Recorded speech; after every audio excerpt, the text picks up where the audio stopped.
nous agissons dans l'ombre. Pour servir la lumière. Charles, à quel point l'équipe d'Ubisoft Québec avait hâte de dévoiler la bande-annonce d'Assassin's Creed Shadows?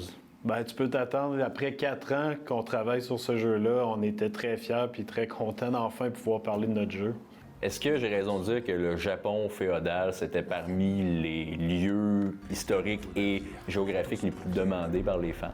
Oui, on voyait à chaque année, quand on regardait quel genre d'assassin qu'on veut faire, quel setting qui était le plus intéressant pour les joueurs, ben, le Japon revenait toujours assez haut dans la liste. C'est la fin du 16e siècle, donc la fin de Sengoku, l'ère Sengoku. Donc, c'est une période où beaucoup de clans se battaient. Il n'y avait plus de shogun à cette époque-là.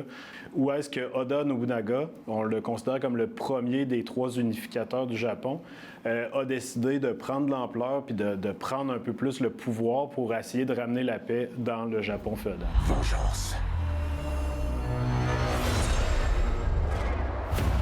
D'où le fait qu'on est allé chercher un personnage historique pour la première fois, serviteur de Nobunaga, Yasuke. Ben, c'est un peu un concours de circonstances. On regardait beaucoup quel allait être notre samouraï parce qu'on savait qu'on voulait un samouraï.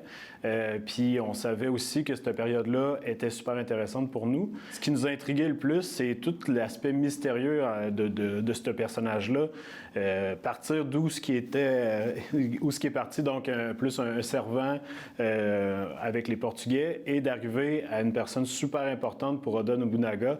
On s'est dit, ben, c'est incroyable comme histoire. Le deuxième personnage, une shinobi, donc plus dans la tradition ninja, c'est exact. Mais là, on parle de personnage fictif par modèle un petit peu. Oui, c'est un personnage fictif, mais vraiment ancré dans l'histoire. C'est une shinobi, oui, qui vient de la province d'Iga. On connaît la province d'Iga comme étant un peu le premier bastion de ninja à l'époque. C'est la descendante d'un personnage historique, Fujibayashi Nagato. Donc, est quand même très, très ancré dans l'histoire. Quel est le travail de consultation historique, justement, pour recréer le Japon de cette époque-là? C'est un travail massif, énorme, qui demande beaucoup de temps. On commence avec une historienne ou un historien dans l'équipe. Donc, nous, on avait notre historienne qui faisait le pont avec tous les experts. On a plusieurs experts à travers le monde, beaucoup au Japon, naturellement. Date de sortie? Date de sortie, 15 novembre. Donc, 6 mois, ça s'en vient. Ça s'en vient vite.